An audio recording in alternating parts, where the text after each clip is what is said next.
اعوذ باللہ من الشیطان الرجیم بسم اللہ الرحمن الرحیم۔ اللہ تبارک و تعالیٰ کے نام سے شروع ہو جو بڑا مہربان اور نہایت رحم کرنے والا ہے۔ پیارے دوستو، اللہ تبارک و تعالیٰ نے حضرت عیسیٰ علیہ السلام کو بغیر باپ کے کس طرح پیدا فرمایا، اور حضرت عیسیٰ علیہ السلام کی ولادت کس طرح ہوئی، اور کس طرح اللہ تبارک و تعالیٰ نے حضرت عیسیٰ علیہ السلام کو بچپن ہی میں قوت گویائی عطا فرمائی، اور کس طرح اللہ تبارک و تعالیٰ نے حضرت عیسیٰ علیہ السلام کی قوم پر آسمانوں سے کھانا نازل فرمایا، اور حضرت عیسیٰ علیہ السلام کی قوم نے کس طرح اللہ تبارک و تعالیٰ کی نافرمانی کی، اور پھر اللہ تبارک و تعالیٰ نے اس قوم کو بندر اور سور کس وجہ سے بنایا۔ ان تمام تر سوالات کے جوابات قرآن و حدیث کی روشنی میں آج کی اس ویڈیو میں ہم آپ کو بتائیں گے، لہذا آج سے گزارش ہے کہ آپ ہماری اس ویڈیو کو اینڈ تک ضرور دیکھیے گا۔ روایت میں آتا ہے کہ ایک دن حضرت مریم رضی اللہ تعالی عنہ بیت المقدس کے ایک کمرے میں اللہ تبارک و تعالیٰ کی عبادت میں مشغول تھے کہ اچانک ان کے کمرے میں ایک اجنبی شخص داخل ہو گیا۔ وہ اجنبی شخص دراصل حضرت جبرائیل علیہ السلام تھے، جو انسانی شکل میں حضرت مریم رضی اللہ تعالی عنہ کے پاس آئے تھے۔ حضرت مریم رضی اللہ تعالی عنہ ان کو دیکھ کر بہت ہی ڈر گئی اور ان سے کہنے لگی کہ میں تجھ سے رحمان کی پناہ مانگتی ہوں۔ چنانچہ حضرت جبرائیل علیہ السلام فرمانے لگے، میں تو اللہ تبارک و تعالیٰ کی طرف سے بھیجا ہوا فرشتہ ہوں اور تمہیں ایک پاکیزہ بیٹے کی خوشخبری دینے کے لیے آیا ہوں۔ یہ سن کر حضرت مریم رضی اللہ تعالی عنہ کو مزید تعجب ہوا، تو وہ کہنے لگی کہ مجھ سے بچہ کس طرح پیدا ہو سکتا ہے، حالانکہ میرا تو نکاح ہی نہیں ہوا اور برائی کا تو مجھے تصور بھی نہیں، اور میرے جسم پر کسی انسان کا کبھی ہاتھ بھی نہ لگا اور نہ ہی میں نے کبھی بدکاری کی ہے، تو مجھے بچہ کس طرح پیدا ہو سکتا ہے۔ حضرت مریم رضی اللہ تعالیٰ عنہ کی یہ بات سن کر حضرت جبرائیل علیہ السلام نے حضرت مریم رضی اللہ تعالیٰ عنہ سے بھی فرمایا، یہ بات سچ ہے کہ آپ کو کسی مرد نے نہیں چھوا، لیکن اللہ تبارک و تعالیٰ اس بات پر قادر ہے کہ وہ بغیر خاوند کے یا بغیر کسی اور بات کے اولاد دے سکتا ہے، اور وہ جو چاہتا ہے وہ کرتا ہے۔ بے شک اللہ تبارک و تعالیٰ اس بچے کو اور اس واقعے کو اپنے بندوں کے لیے پاکیزگی کا سبب بنا دے گا۔ بغیر باپ کے پیدا ہونا اللہ تبارک و تعالیٰ کی قدرت کی ایک بہت بڑی نشانی ہوگی، تاکہ لوگ یہ جان لیں کہ اللہ تبارک و تعالیٰ ہر چیز کو پیدا کرنے پر قادر ہے، اور وہ جو چاہتا ہے وہ پیدا کرتا ہے۔ جس طرح کہ اللہ تبارک و تعالیٰ نے حضرت آدم علیہ السلام کو بغیر کسی عورت کے اور بغیر کسی مرد کے پیدا کیا، اور حضرت اما حوا رضی اللہ تعالیٰ عنہ کو صرف مرد سے بغیر عورت کے پیدا کیا، اور باقی تمام انسانوں کو مرد اور عورت دونوں سے پیدا کیا، اور اب اس بچے کو یعنی حضرت عیسیٰ علیہ السلام کو اللہ تبارک و تعالیٰ بغیر مرد کے صرف عورت سے پیدا کرے گا، اور یہ اللہ تبارک و تعالیٰ کی قدرتی جلوہ گری ہوگی۔ اس کے بعد حضرت جبرائیل علیہ السلام نے کچھ پڑھا اور حضرت مریم رضی اللہ تعالیٰ عنہ پر پھونک ماری اور ان کو حمل ٹھہر گیا۔ جیسے جیسے بچے کی پیدائش کا وقت قریب آتا گیا، ویسے ہی حضرت مریم رضی اللہ تعالیٰ عنہ کی پریشانی میں اضافہ ہوتا گیا۔ وہ اس بات کو لے کر پریشان رہنے لگی کہ کس طرح میں اپنی قوم کو سمجھاؤں گی اور میں کس طرح اپنی قوم کا سامنا کروں گی۔ لوگ تو مجھ پر زنا کی تہمت باندھیں گے کہ بے جا الزامات امت کی وجہ سے حضرت مریم رضی اللہ تعالیٰ عنہ بیت المقدس سے تقریباً 9 کلومیٹر دور جنگل کی طرف ایک پہاڑی کوہ سراقہ کی طرف چلے گئیں۔ کسی جگہ کو بعد میں بیت الحم کہا جانے لگا۔ وہاں پر آپ کو درد ذیل کی تکالیف محسوس ہونا شروع ہو گئی، چنانچہ آپ ایک کھجور کے درخت کے نیچے ٹیک لگا کر بیٹھ گئی۔ درد ذیل کی تکلیف کے باوجود بھی آپ کو یہ فکر لائق تھا کہ میں اپنے عزیز و اقارب کو کس طرح مطمئن کروں گی اور کس طرح ان کو سمجھاؤں گی۔ لوگ مجھے بدکار سمجھیں گے اور طرح طرح کی تہمتیں لگائیں گے۔ آپ اسی سوچ میں مشغول تھے کہ اسی دوران حضرت عیسیٰ علیہ السلام کی ولادت ہو گئی، تو حضرت جبرائیل علیہ السلام نے وادی کے نیچے سے آواز دی، اے مریم علیہ السلام، پریشان نہ ہو، تمہارا پروردگار تمہارے ساتھ ہے، اور تمہارے رب نے تمہارے قدموں تلے ایک چشمہ جاری کر دیا ہے، اور اس کھجور کے درخت کو ہلاؤ تو اللہ تبارک و تعالیٰ آپ کے سامنے تر و تازہ کھجور گرا دے گا۔ اب پریشان نہ ہو اور یہ تر و تازہ کھجوریں کھائیں اور چشمے کا ٹھنڈا پانی پئیں، اور اپنے بچے کو دیکھ کر اپنی آنکھوں کو ٹھنڈا کریں۔ اس طرح حضرت مریم رضی اللہ تعالیٰ عنہ کو 40 دن تک وحی قیام کرنے کا حکم ملا، اور ان سے کہہ دیا گیا کہ اگر تمہیں کوئی بھی انسان نظر آئے تو اشارے سے کہہ دینا کہ میں نے روزہ رکھا ہوا ہے اور میں آج کسی شخص سے بات نہیں کر سکتی۔ 40 دن کے بعد جب حضرت مریم رضی اللہ تعالیٰ عنہ اپنے بیٹے کو لے کر اپنے گھر تشریف لائیں تو بستی والوں نے دیکھا کہ آپ کی گود میں ایک بچہ ہے۔ اس بچے کو دیکھتے ہی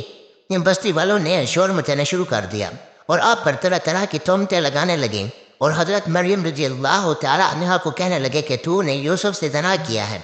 نہ تو نے تیرا باپ ایسا تھا اور نہ ہی تیری ماں ایسی تھی۔ اسی دوران تمام بستی والے حضرت مریم رضی اللہ تعالی عنہا کے قریب جمع ہو گئے اور آپ پر طرح طرح کی تہمتیں لگانے لگے، ان کو اذیتیں دینے لگے، اور آپ کے خاندان والے کہنے لگے کہ مریم رضی اللہ تعالی عنہا اور ان کے منگیتر یوسف کو زنا کے جرم میں سزا ملنی چاہیے۔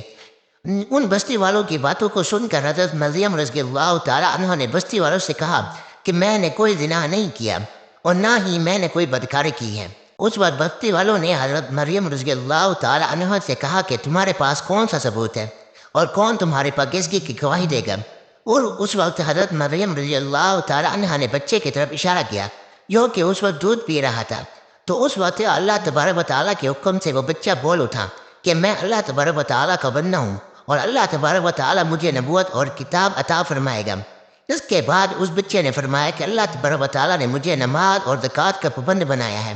اور جب تک میں زندہ ہوں مجھے اپنی والدہ کا حق ادا کرنے والا بنایا ہے، اور مجھ کو سرکش اور بدبخت نہیں بنایا، اور اللہ تبارک و تعالیٰ کی سلامتی ہے مجھ پر جب میں پیدا ہوا اور جب میں مروں گا اور جب دوبارہ زندہ کر کے اٹھایا جاؤں گا۔ اس طرح اللہ تبارک و تعالیٰ کا معجزہ دے کرو۔ اور اس نو مولود بچے کی گفتگو سن کر کچھ لوگ تو یقین کرنے لگے کہ حضرت مریم رضی اللہ تعالیٰ عنہ پاک دامن ہے اور یہ بچہ اللہ تبارک و تعالیٰ کا معجزہ ہے، لیکن زیادہ تر لوگ حضرت مریم رضی اللہ تعالیٰ عنہ پر تہمت لگانے لگے۔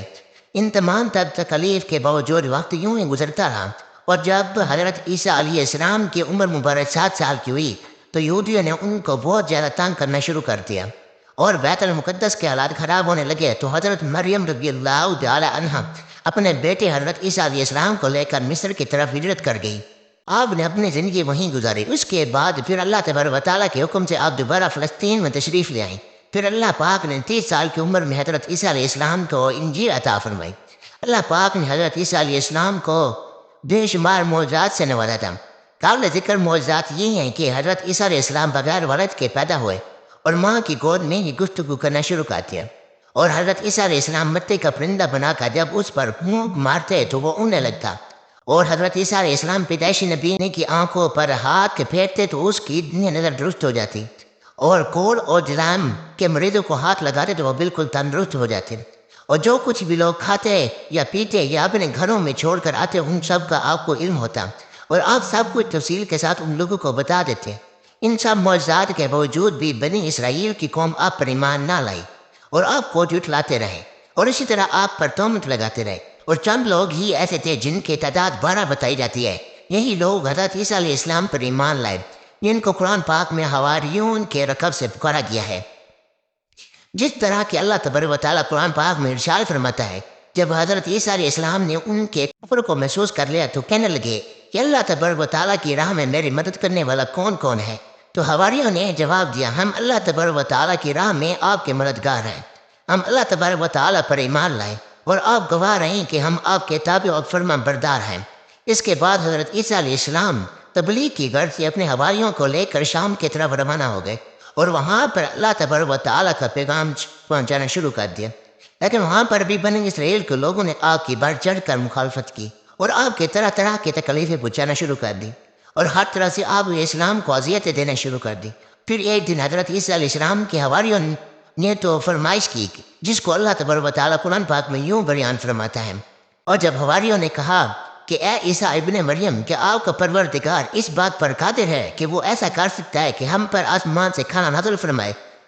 تو حضرت عیسیٰ علیہ السلام نے کہا کہ اگر تم اللہ پر ایمان رکھتے ہو تو اللہ سے ڈرو۔ تو وہ بولے، ہماری خواہش ہے کہ ہم اس میں سکھائیں اور ہمارے دل تسلی پائیں،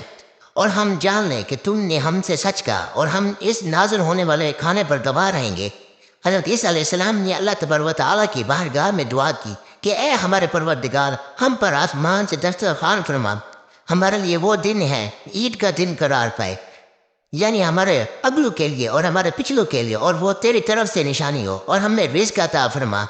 بے شک تیری ذات بہتر رزق عطا فرمانے والی ہے۔ تو اللہ تبارک و تعالیٰ نے فرمایا کہ میں تم پر ضرور کھانا نازل فرماؤں گا، لیکن جو اس کے بعد تم سے کفر کرے گا اسے ایسا دردناک عذاب ملے گا کہ اہل عالم میں سے کسی کو ایسا عذاب نہ ملا ہوگا۔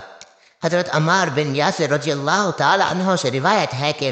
حضور کریم رؤوف الرحیم صلی اللہ تعالی علیہ وسلم نے ارشاد فرمایا آسمان سے دسترخوان اترا جس میں روٹی اور گوشت تھا۔ ان کو حکم ملا کہ خیانت نہ کرنا اور ذخیرہ نہ کرنا اور نہ ہی کل کے لیے جمع کر کے رکھنا، لیکن ان لوگوں نے خیانت دی اور کھانے کو ذخیرہ کیا اور کال کے لیے جمع کر کے رکھ لیا، تو اللہ تبارک و تعالیٰ نے ان کی اس نافرمانی پر ان پر دردناک عذاب نازل فرمایا اور ان لوگوں کو بندروں اور سوروں کے سروں میں تبدیل کر دیا۔ اس طرح حضرت عیسیٰ علیہ السلام کی قوم کے وہ نافرمان لوگ اللہ تبارک و تعالیٰ کے عذاب کے اندر مبتلا ہوئے اور وہ بندر اور سور بنا دیے گئے۔ جب حضرت عیسیٰ علیہ السلام کی عمر مبارک 33 سال کی ہو گئی تو اس وقت تمام یہودی حضرت عیسیٰ علیہ السلام کے خلاف ہو گئے اور آگ کو سولی پر چڑھانے کا فیصلہ کر لیا۔ حضرت عیسیٰ علیہ السلام کے زمانے میں شام کا علاقہ رومیوں کے زیر نگرانی تھا، جہاں ان کی طرف سے جو حکمران مقرر تھا وہ بھی کافر تھا۔ اس طرح یہودیوں نے اس حکمران کو بھی حضرت عیسیٰ علیہ السلام کے خلاف کر دیا اور ان کو سولی پر چڑھانے کا حکم دیا۔ چنانچہ اس طرح اس بدبخت حکمران نے یہودیوں کی بات مانتے ہوئے حضرت عیسیٰ علیہ السلام کو سولی دینے کا فیصلہ کر لیا، لیکن اللہ تبارک و تعالیٰ نے حضرت عیسیٰ علیہ السلام کو باحفاظت آسمانوں پر اٹھا لیا، جس طرح کہ اللہ تبارک و تعالیٰ قرآن پاک میں ارشاد فرماتا ہے، اور انہوں نے کہا کہ ہم نے عیسیٰ علیہ السلام کو سولی پر چڑھا دیا جو اللہ تبارک و تعالیٰ کے پیغمبر تھے، حالانکہ انہوں نے حضرت عیسیٰ علیہ السلام کو نہ قتل کیا اور نہ ہی سولی پر چڑھایا، بلکہ ان کے لیے عیسیٰ علیہ السلام کو مشابہ بنا دیا گیا، اور جو لوگ ان کے بارے میں اختلاف کرتے ہیں وہ گمان میں پڑے ہوئے ہیں اور شک کے علاوہ ان کے پاس کوئی علم نہیں، بلکہ اللہ تبارک و تعالیٰ نے ان کو اپنی طرف اٹھا لیا اور اللہ تبارک و تعالیٰ غالب حکمت والا ہے۔ حضرت عیسیٰ علیہ السلام قرب قیامت میں حضور پاک صلی اللہ تعالیٰ علیہ وسلم کے امتی بن کر اتریں گے۔ حضرت عیسیٰ علیہ السلام ہی وہ نبی ہیں جن کا ذکر قرآن پاک میں سب سے زیادہ بار آیا ہے، اور آپ ہی بنی اسرائیل کے آخری نبی تھے، اور حضرت عیسیٰ علیہ السلام نے اب بنی اسرائیل والوں کو نبی آخر الزمان حضرت محمد صلی اللہ علیہ وآلہ وسلم کی بشارت دی تھی، جس کو قرآن پاک میں اللہ تبارک و تعالیٰ اس طرح بیان فرماتا ہے، اور جب حضرت عیسیٰ ابن مریم نے کہا کہ اے بنی اسرائیل والو، میں تمہارے پاس اللہ کا بھیجا ہوا آیا ہوں اور ایک پیغمبر کی جو میرے بعد آئیں گے جن کا نام احمد ہوگا بشارت سناتا ہوں، اس طرح حضرت عیسیٰ علیہ السلام کے آسمان پر اٹھائے جانے کے 600 سال بعد تک کوئی نبی نہ آیا، اور پھر حضرت محمد مصطفیٰ صلی اللہ علیہ وآلہ وسلم اس دنیا کے اندر جلوہ گر ہوئے۔ حضرت محمد مصطفیٰ صلی اللہ علیہ وآلہ وسلم خاتم النبیین ہیں اور آپ کے بعد کوئی نبی نہیں آئے گا۔ اللہ تعالیٰ آپ کو اپنی حفظ و امان میں رکھے، آمین۔